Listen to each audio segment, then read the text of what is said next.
Hello, and welcome back to the Fasting Focused Lifestyle Podcast. Today, I'm going to respectfully and compassionately ask you a question. If you are this type of person, because this was definitely me, why are we waiting to start? Why are we feeling like you need to assign a certain day to make the changes, to, if this was you, to do that overhaul with your lifestyle, way of eating, activity, so on and so forth? Why are you waiting to start? We're going to talk about why you don't need to, and you honestly really shouldn't. So stay tuned. Welcome to the Fasting Focused Lifestyle Podcast, where we will explore how a simplified practice of fasting can positively influence your entire body, mind, and lifestyle, helping you live a long, healthy, and meaningful life. Hi, I'm Vicky, and I'm your passionate fasting support coach. With fasting as a lifestyle tool, I've shed over 200 pounds and kept it off without any surgery, diet fads, or gimmicks. And I am confident you can also achieve all your goals with this powerful lifestyle tool. If you're ready to tap into history's oldest healing modality for yourself, I encourage you to check out my services at thefastingfocusedlifestyle.com. I appreciate you for joining me on this week's episode, and I look forward to sharing some valuable fasting support with you after this short ad break. Thank you. So many of us, myself included, have felt like in the past, or maybe this is your present, where you feel that need to assign a certain day, time period in order for you to feel ready, where you are prepared enough to start. And we're going to be doing a lot of, I say we, because you're with me, we're together, we're sitting, we're chatting together. Why are you waiting to start? Why do you feel like you need to assign this day or period in time if it's the New Year's resolution for you, or if you feel like you have to wait after the New Year, or maybe you feel like you have to start on the Monday after the New Year? What is going through your thoughts and feelings that make you feel like you have to assign this certain day and point in order for it to start? So this feeling like I'm preparing, I'm getting ready. First off, I'm going to encourage you to think about, if this is your current mindset, this is probably something that echoes in other parts of your life, besides just your diet, meaning way that you eat, lifestyle, maybe your activity level.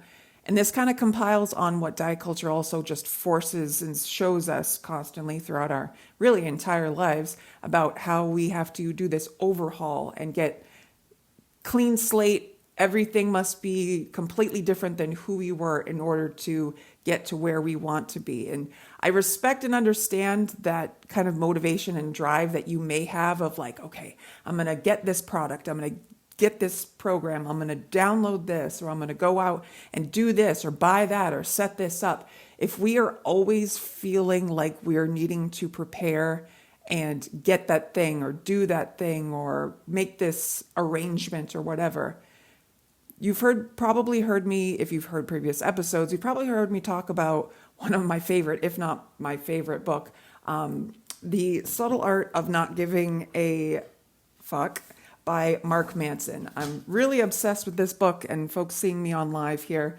know exactly what I'm talking about. You can't miss it if you're in the bookstore and you're looking, you're like really good kind of.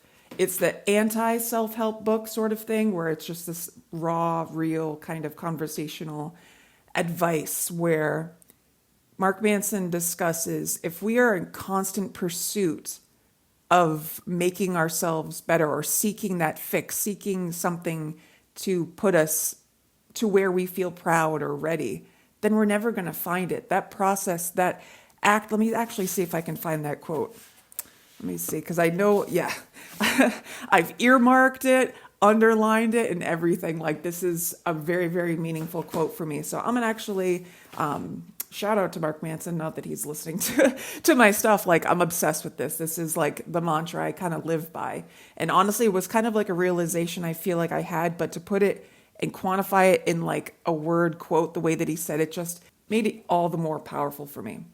Mark Manson says the desire for more positive experience is itself a negative experience.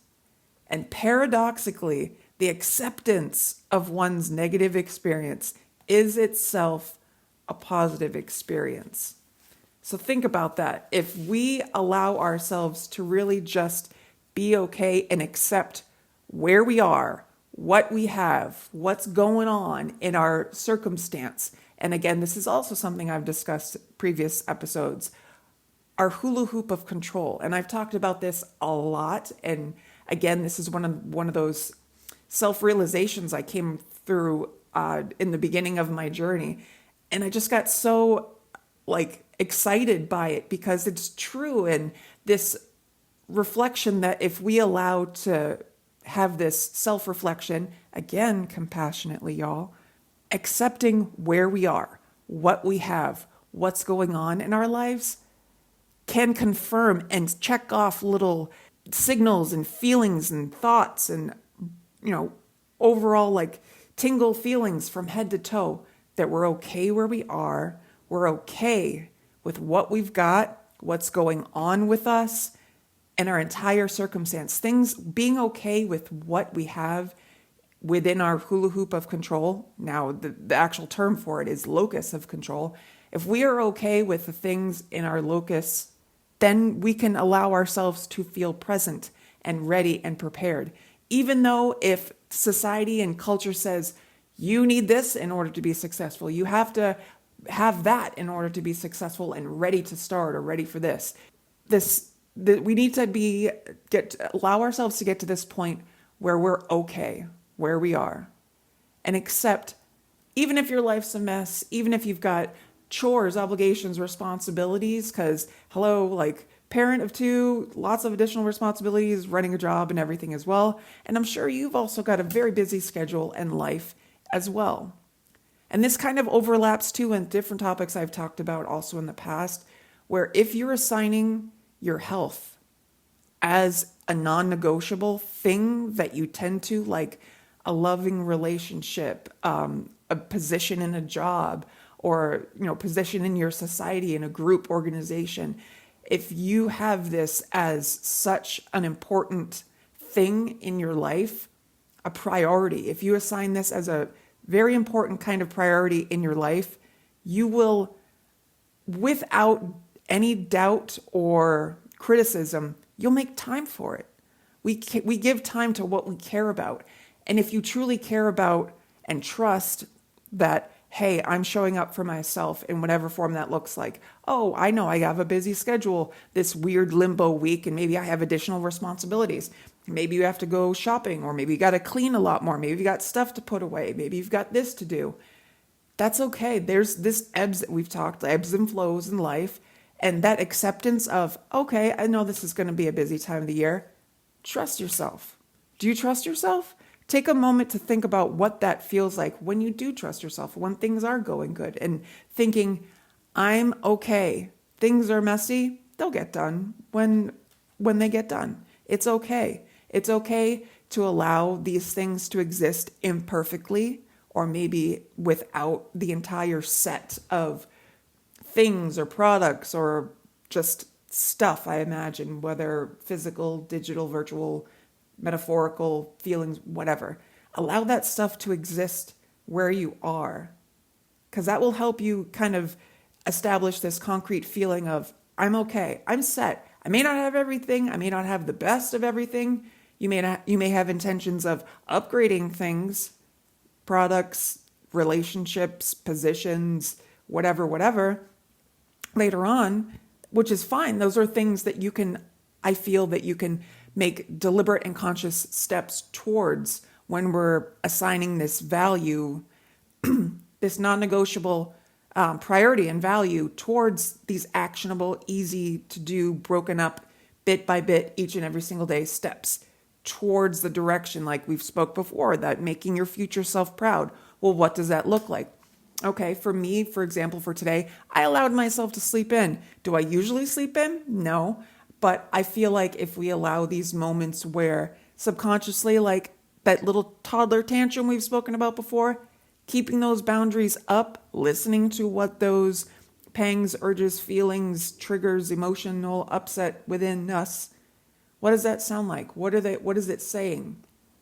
What is it communicating to your hormonal, superhighway that you have I imagine it's like a hormonal superhighway inside. What's going on there? What's the verbiage? What's the, conversation that's going on within you? Is it saying you have to do all this stuff? You have to make your house super tidy in order for the day to start. That's okay. I got laundry on the floor, laundry in the dryer, dishes in the sink, stuff. I know I've got stuff that I should do, stuff that needs to be done. I think if we remind ourselves, that's okay. It's okay.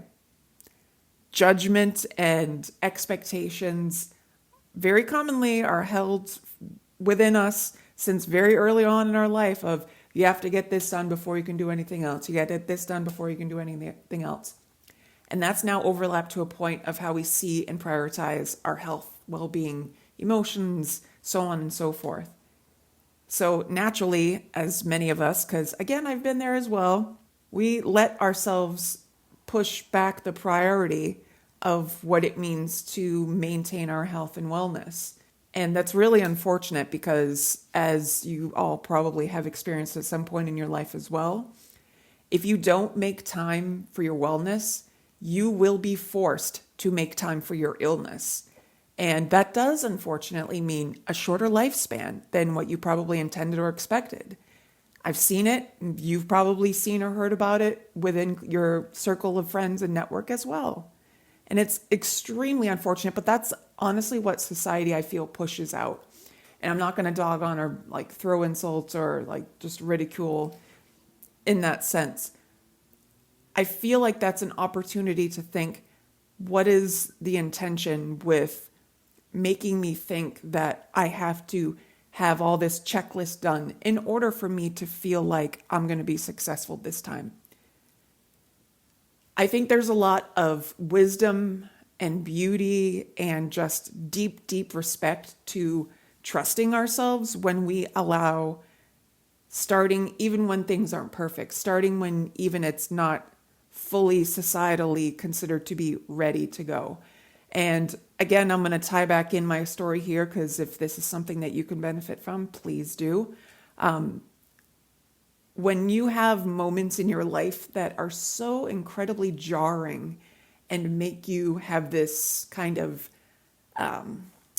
supportive, motivational sort of reflection on how your life is going, what factors are going well in your life, what factors can be improved on.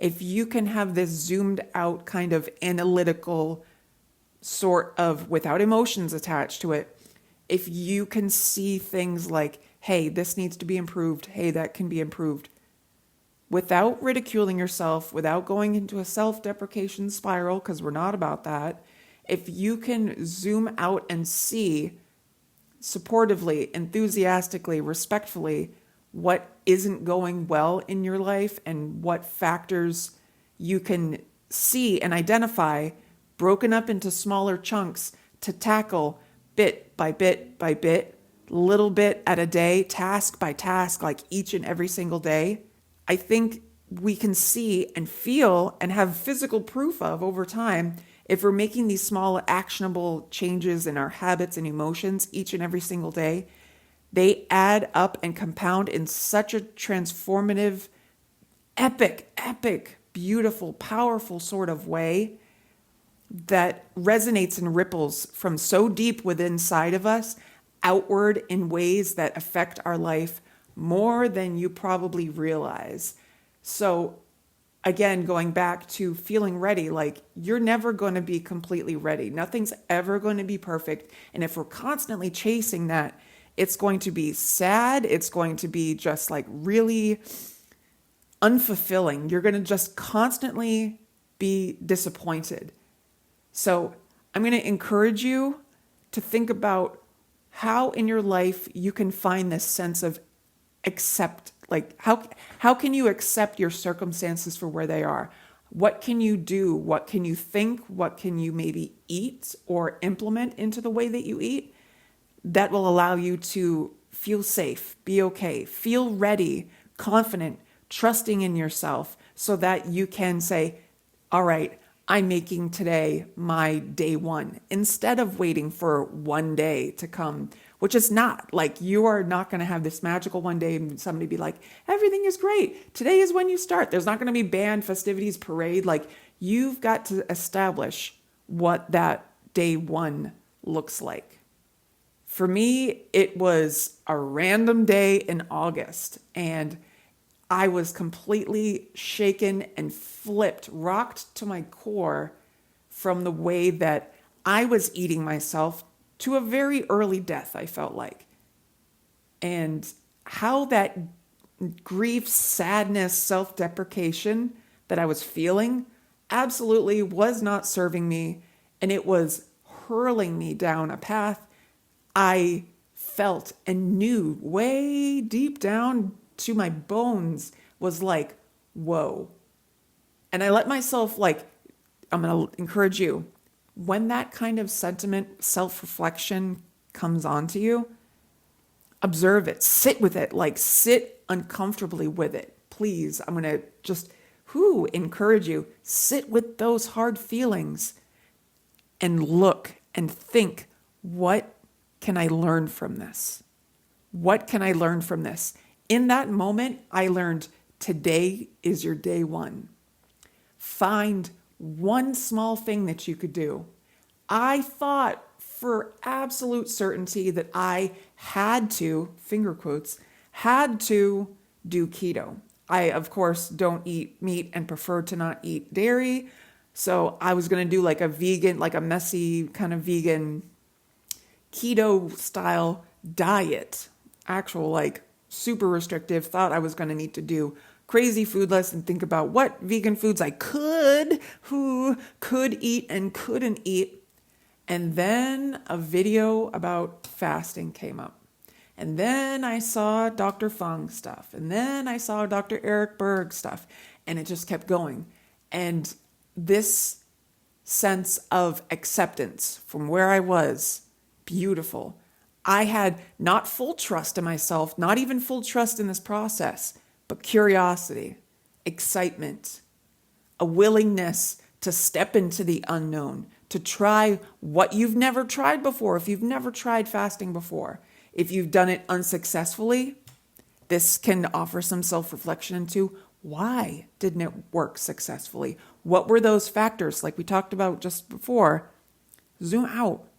What are the factors that are affecting your success? What are these little things that are contributing to your overall experience that is making it not as successful as you want it to be? And when you zoom out and you see things from a distance, insert Bette Midler song here, it allows you to see without emotional tying in or seeing yourself in that situation or circumstance. Side note, this also ripples an effect for the rest of your journey too. Think about that. If we can see and be okay with the factors that exist around us, even if things are hard, challenging, stressful, as it was for me when I first started, identify what these factors are and make doable, reachable. Don't go reaching or striving, not marathon from, a couch potato to a marathon runner in a day, 12, 24-hour period. Totally unattainable. You're going to burn yourself out. Just like I would not suggest to do full overhaul. I don't advocate for that, because if we can do the next easiest thing, the reachable thing for us. And for me, when I started out and got super excited about, fasting is good. I feel really good about this. What did that first step look like for me? That meant just doing 16-8, reaching, going for the best that I could. Was it even really a perfect 16-8 that entire time? Was I watching the clock, obsessing over that?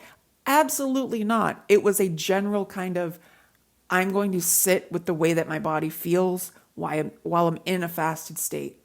And I'm going to think about, as I watched more and more videos and learned about what's going on in my body to why this is such a successful natural, innate, instinctive bodily tool within each and every single one of us, more confidence built, more trust grew within me, more and more and more. And I got more excited and I got more optimistic and I got more curious. What else? What else? This is a beautiful journey that only gets better each and every single day. Like, I remember so many days starting pretty early in my journey where I would go to sleep and I would think, oh my gosh, I did this today, or I experienced that, or so on and so forth, like a non-scale victory sort of tally in my mind that I would go over the day as I was going to sleep. And I would think, I'm so excited to see what tomorrow brings, what I can learn tomorrow that I didn't know about today, what maybe additional testimonials exist out there that I'll be able to find tomorrow. Like, I would watch and shout out, I'll happily tag, and because they were extremely beneficial for me. My favorite content creator for testimonials with fasting and different forms of fasting and like how it works and everything. I still am a huge advocate and fan of, because I still get people contacting me today that say they saw my testimonial like videos and interviews with him. Chris James with A Healthy Alternative. Like, if you watch him, I've got 3 videos that I've interviewed with him so far. Fantastic person and advocate for fasting and wellness, with fasting as this powerful tool as it is. Incredibly large amount of testimonials from people that he's given support to, family, friends of his. Like, they are extremely powerful.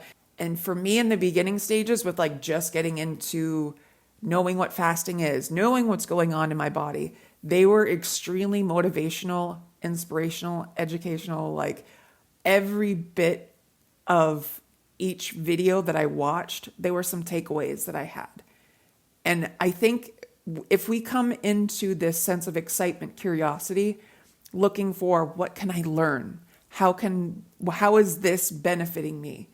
This allows you to kind of like trim off what you're consuming, whether food or behavioral or reading, consuming in a virtual, like physical sort of sense. It allows you to identify, okay, is this benefiting me? Great, I'm going to keep it, maybe continue and grow in that way.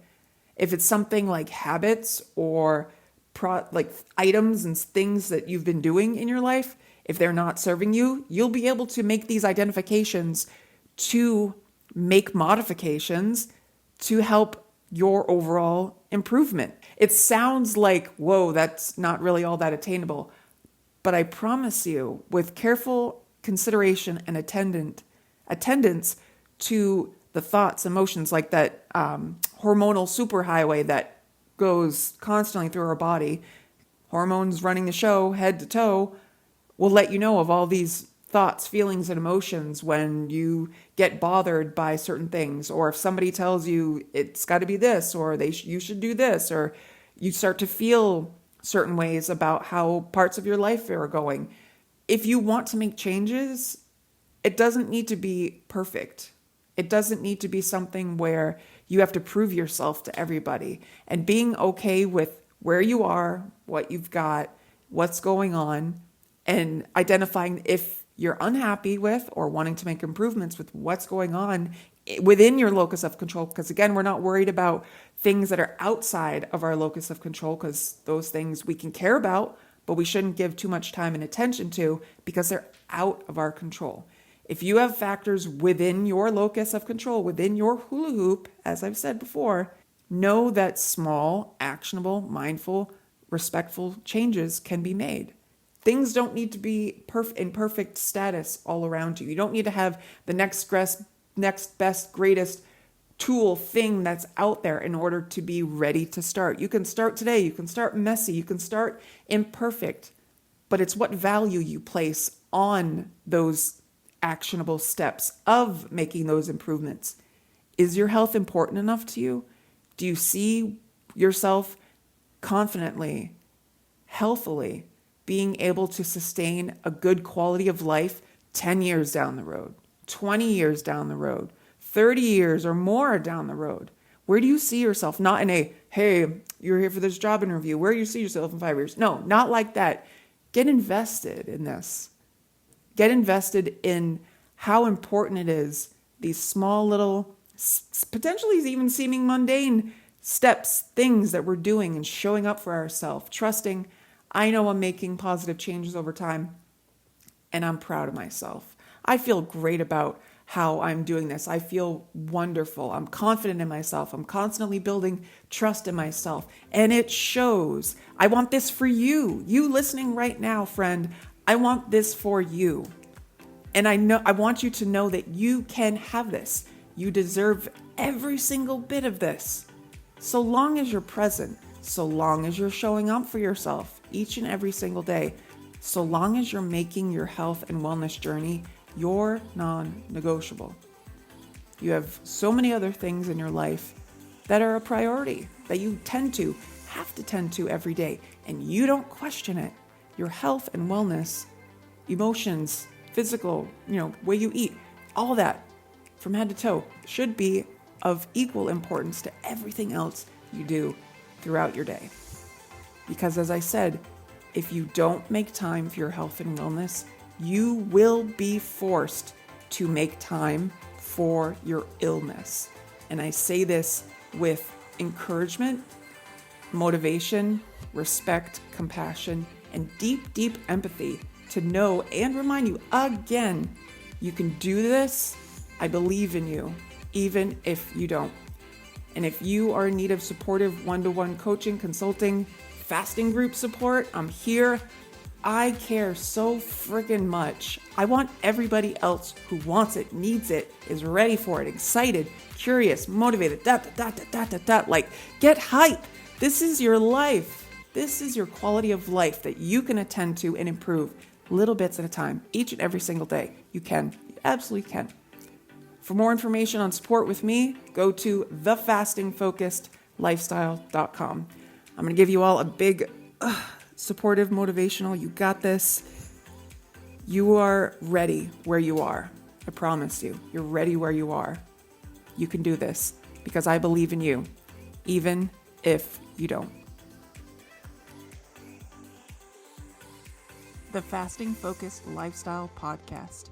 Copyright 2025. The information given within this podcast is not intended or implied to be a substitute for professional medical advice, diagnosis, or treatment. Please consult your doctor before starting any weight loss method. Thank you.